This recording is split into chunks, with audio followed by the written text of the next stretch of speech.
Hi guys, welcome back to my channel. मेरा नाम है शिवम और मैंने ये चैनल स्टार्ट किया है टू शेयर माय लर्निंग्स जो कि मैं पिछले 14 सालों में स्पेशलिटी केमिकल इंडस्ट्री में काम करते हुए सीखा हूँ about sales, marketing, supply chain and profit and loss management. So आज हम बात करेंगे सेल्स टेक्निक की जो मल्टीनेशनल कंपनीज में आपको सिखाई जाती है। आपने शायद सुना होगा या कहीं पढ़ा होगा, जिसे कहते हैं value based selling. So value based selling क्या है, कैसे करते हैं, कमोडिटी सेलिंग क्या है, इस पे बात करेंगे। और मोस्ट इंपॉर्टेंटली मैं शेयर करूंगा सम प्रैक्टिकल एग्जांपल्स किस केस में आप वैल्यू बेस्ड सेलिंग यूज कर सकते हैं। सो अगर आप B2B सेल्स फैमिलियर हो तो आपने काफ़ी बार सुना होगा कस्टमर्स का कहना, तुम्हारा प्राइस महंगा है तो अगले का कॉम्पिटिटर का प्राइस सस्ता है, प्राइस कम करो वरना डील कैंसिल। ऐसे केसेस में आपके पास दो ऑप्शन होता है। पहला, या तो आप प्राइस गिरा दो, अपनी मार्जिन स्क्वीज कर लो और ऑर्डर ले लो। सेकेंड ऑप्शन ये है कि आप अपने प्रोडक्ट की वैल्यू दिखाओ और प्राइस बिना कम किए ऑर्डर सिक्योर करो। तो जब आप वैल्यू दिखाते हो बिना प्राइस रिड्यूस किए, कॉम्पिटिटर से मैच किए, जब आप ऑर्डर सिक्योर करते हो तो इसे कहते हैं वैल्यू बेस्ड सेलिंग। अब वैल्यू बेस्ड सेलिंग करनी कैसे है या वैल्यू दिखाना कैसे है? प्राइस सेलिंग में तुम कमोडिटी बन जाते हो, कोई भी रिप्लेस कर सकता है। और वैल्यू बेस्ड सेलिंग में आप कस्टमर के पार्टनर बनते हो और कस्टमर आपको चूज करता है even knowing that you are expensive then the competitor. So there are few techniques of value based selling. तो पहली टेक्निक जो है दैट इज कॉल्ड TCO या total cost of ownership. So total cost of ownership, जैसा कि आपको सुन के लग रहा होगा कि आप प्रोडक्ट की फुल लाइफ साइकिल की कॉस्ट कैलकुलेट करते हो, ना कि सिर्फ प्रोडक्ट की प्राइस। फॉर एग्जांपल, मैं अभी कंस्ट्रक्शन केमिकल्स के मार्केट में हूँ, सो बात करते हैं सीलेंट्स की। सो सीलेंट्स बिल्डिंग में लगते हैं टू सील द बिल्डिंग, और सीलेंट्स में आपको वारंटी देना होता है।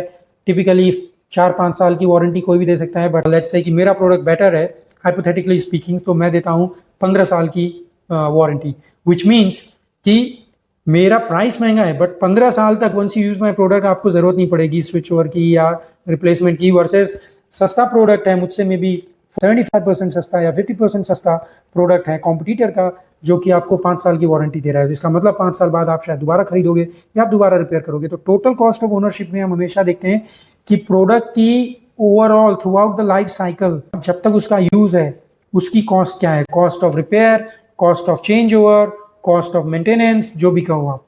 अब मैं अपने एक्सपीरियंस से रिलेटेड आपको एक एग्जांपल शेयर करता हूँ। So I went to meet the main contractor, और मेन कॉन्ट्रैक्टर ने कहा कि तुम्हारा प्रोडक्ट अच्छा है लेकिन तुम्हारा प्रोडक्ट अच्छा है लेकिन तुम्हारा प्राइस ऑलमोस्ट 40% एक्सपेंसिव है। मैंने कहा ठीक है, मतलब तुम्हारा सीलेंट 40% एक्सपेंसिव है। मैंने कहा ठीक है, तो ये हो गया product cost 40% more expensive.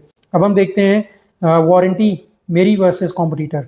Secondly, labour कितना रहेगा when you use my product versus competitor. So मेरा प्रोडक्ट वाज फास्ट क्योरिंग, अगर मेरा प्रोडक्ट जल्दी क्योर होता है that means labour can finish the job quickly as compare to the competitor.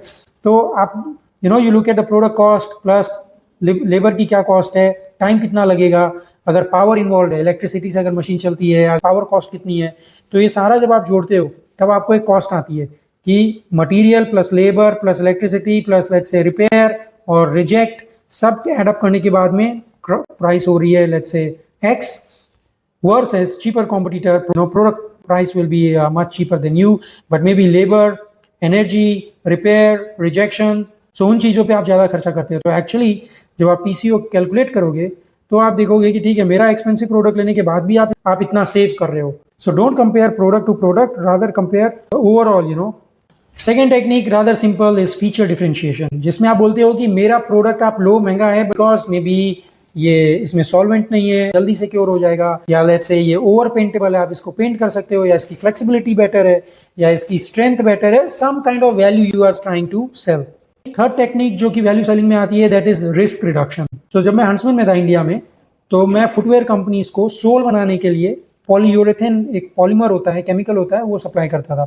तो उसमें customer used to prefer my product, और you can say customer used to product Hansman product, क्योंकि Hansman product का market में जो quality perception था वो काफी हाई था। तो customer was paying us higher price because आप ये सोचो कि अगर एक दिन में रिलैक्सो या लिबर्टी या वुडलैंड जैसी कंपनी में 10,000 20,000 सोल बन रहे हैं, जूते बन रहे हैं, और अगर मैंने उनको ऐसा पॉलीमर दिया, ऐसा केमिकल दिया जिससे सोल जल्दी फट रहे हैं या क्रैक हो रहे हैं, या अगर वो 10,000 बना रहे हैं तो 1,000 रिजेक्ट हो रहा है, तो it's a big quality problem for them. ये customers they used to pay us premium because Huntsman polyurethane लेने का मतलब है कि peace of mind, सोल जो है सॉलिड बनेगा, जो हार्डनेस, फ्लेक्सिबिलिटी, जो स्ट्रेंथ चाहिए सोल को एक 70-80 किलो के आदमी का वजन बेयर करने के लिए, उसके लिए huntsman was a reliable brand for that kind of quality perception.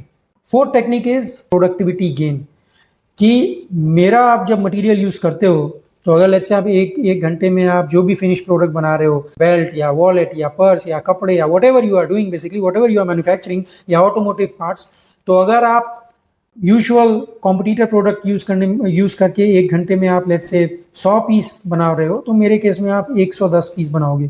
तो मेरा प्रोडक्ट महंगा है, परफॉर्मेंस इक्वल देगा, बट आपकी प्रोडक्टिविटी फास्ट कर देगा। तो जब मैं लिंडे में था तो मैं ऑटोमोटिव कस्टमर्स के पास में आता था और उनको कहता था CO2 गैस ना यूज करके वेल्डिंग के लिए आर्गन गैस यूज करो, इनर्ट गैस होती है, which was almost, so CO2 use to be around 17-20 रुपए per KG and argon gas use to be around 60 rupees per cubic metre, so almost 3x का difference था। Value based selling का technique use करके production floor में trial करके we used to convince them mathematically and logically कि why paying 60 rupees per cubic metre is still wiser than using CO2 for 20 rupees per kg. And customers used to switch. Of course, some would not switch, but most would switch. So ये example था productivity gain का. So हमने 4 techniques की बात की within value based selling. One was TCO, total cost of ownership. Second one was feature differentiation. Third was risk reduction. And fourth was productivity gain. Now relationship definitely plays a key role, but that's a different topic. In 4 techniques में कब क्या use करना है उसकी बात करते हैं। जब प्रोडक्ट आपका कॉम्पिटिटर से लंबा चलता है, then it's good to talk about TCO, total cost of ownership. अगर आपके प्रोडक्ट टेक्निकली बेटर है, पैकेजिंग वाइज बेटर है या यूज करने में मोर कन्वीनियंट है, तो we will talk about the feature differentiation. Risk reduction उसकी बात तब करेंगे जब मैन्युफैक्चरिंग या जो प्रोसेस है जिसमें आपका प्रोडक्ट जा रहा है that is very critical. Semiconductor industry की बात करें, pharmaceutical, automotive, there is no room for rejection. Aerospace, इन इंडस्ट्री में customers are willing to pay you, even consumer goods, क्योंकि एक मेरा ब्रांड है और मार्केट में जा रहा है, मैं सस्ता माल लेके अपना brand I can not jeopardise, though customers are willing to pay you more. तो जब application is critical to quality, तब we are talking about risk reduction. Productivity enhancement की आप तब बात करोगे जब कस्टमर का pain point is around productivity, कि कैसे मैन्युफैक्चरिंग बढ़ाएं, कैसे ज़्यादा प्रोडक्ट प्रोड्यूस करें, कैसे अपने ऑर्डर्स फुलफिल करें। So key message is price war, never go for it. Always look at value selling, how you can sell your product at a better premium price, how not to become the commodity and how to be perceived as a extended arm of your customer, rather than just a product supplier.